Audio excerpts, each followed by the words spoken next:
Well, hello everyone. Dr. Thompson here. I want to talk to us about week one. Welcome to week one. We're going to hit two chapters in week one. We're really going to get into this conflict from a social perspective, and I'm just going to give you a cursory overview and some things that you need to know as relates to chapters one and two. Hopefully, you have your book. Chapter one has to do with analyzing social conflicts. And so it begins with the question of what is a conflict? A conflict is, I guess, different views or angles that different people might take on this one particular point or outcome. A social conflict is when we might say, who's the greatest basketball player to have ever played? And we have conflict because you might say it's Michael Jordan, somebody else might say it's LeBron James, and there's a conflict.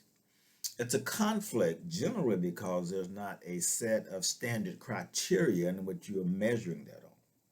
That's what the book says here. It will examine how conflict can be waged more constructively and there are positive consequences. A conflict in and of itself, you may agree or disagree, is not really bad. In fact, it can be good. Steve Jobs, former CEO of Apple, prided himself on causing conflict. You know why? Because healthy conflict from that can produce innovation and creativity that otherwise wouldn't have happened.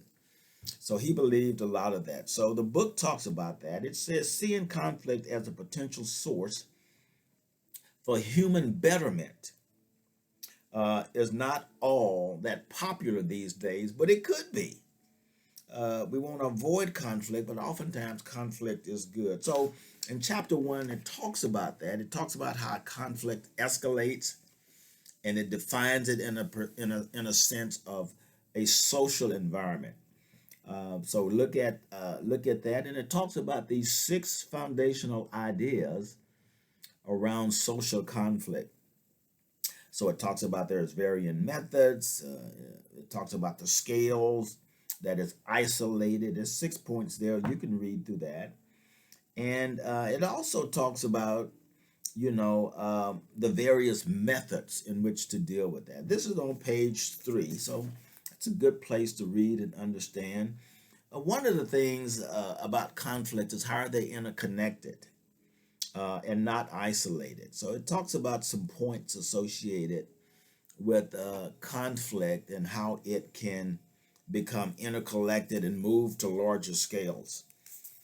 So you want to know that. On page 7, it talks about this cycle, this conflict cycle, and it goes from a basis or a point or a position that conflict begins, it emerges, and then it escalates. So our goal is to, how do we de-escalate it, get to a point where there's agreement or settlement, and then move to some type of outcome. It's good to know about those things. Also, it talks about on page 8 a funnel, in particular figure 1.2, how you have these adversaries and they become underlying situations. You and I know that to be true because you could have a problem with someone, a disagreement, small, or they might say something that you didn't necessarily challenge at the time, but these things start building up until a point when that person says something and you or they just sort of explode. They can be very destructive in terms of their conduct. So we want to read through that, and it also talked about the various types of conflict in chapter 1, particularly with the contention, how contentious it could be. It talks about the symmetry or how close aligned we are with the various conflicts in the context of it. So it's really good reading. Get some examples that are related to the U.S. and the Soviet Union.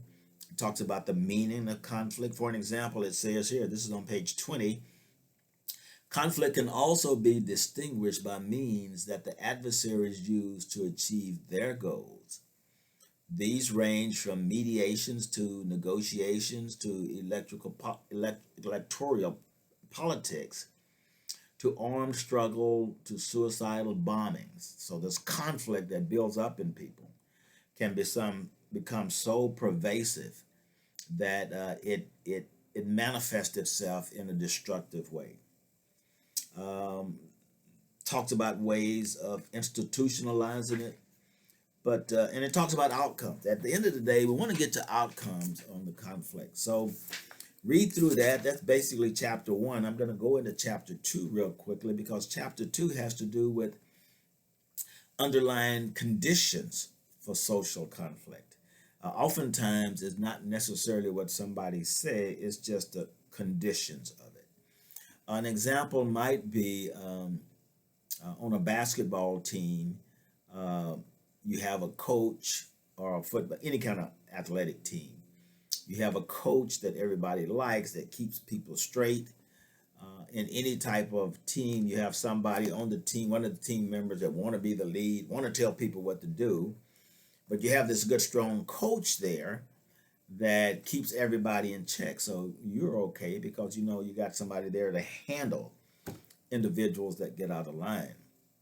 But that coach gets promoted and he goes to another school, and you bring in an interim coach, and that coach is not as well versed in dealing with conflict. So it's the conditions. So he lets stuff go. So the conditions then allow these individuals that were once controlled to be more vocal, and it triggers things, and then there you go. It could easily erupt into something. There's something that's called human nature. This is on page 28. You know, it exists in animals that that they studied. They're just some dogs, right? You get those two dogs and they just want to go at it. They have these rooster fights, and just naturally they go at it. So there's some things in our nature that causes us to create conflict. Very interesting associated with that. The group dynamics, a relationship between adversaries. This is on page 34. Good reading there. And then on 35, there's systems of classes, status, and power that can also be conflict, right? Some people walking around, they come from, say, the upper crust, we would call it. And as a result of being in the upper crust, they look down on people. And at the end of the day, we say, hey, we're just people. There's no, you're not better than me because you have more money than me. Page 36 talks about the difference in values and beliefs. And if you think about that for a minute, that is really, really true. There's a statement that goes around, you don't talk about politics or religion because it leads into maybe unwanted conversations, but it is a value and a belief that's in people that can be a source of conflict. Integration of ideas and things, having scarcity. I mean, can you imagine the conflict that would happen? I know gas prices are going up, but let's just say there were shortages in gas. I think we've seen this a couple of times in Houston and Miami where for whatever reason there were some shortages in gas, and people would just get out of the car and fight, I got here first, and all sorts of things like that. So it talks about these conditions in table 2.1 on page 44 that causes conflict, and it gives some pretty good examples of it. So read through that. That's chapters 1 and 2. I think it's very good reading. It's foundational. It begins to set us up for understanding social conflict, and social conflict is that conflict that happens with others.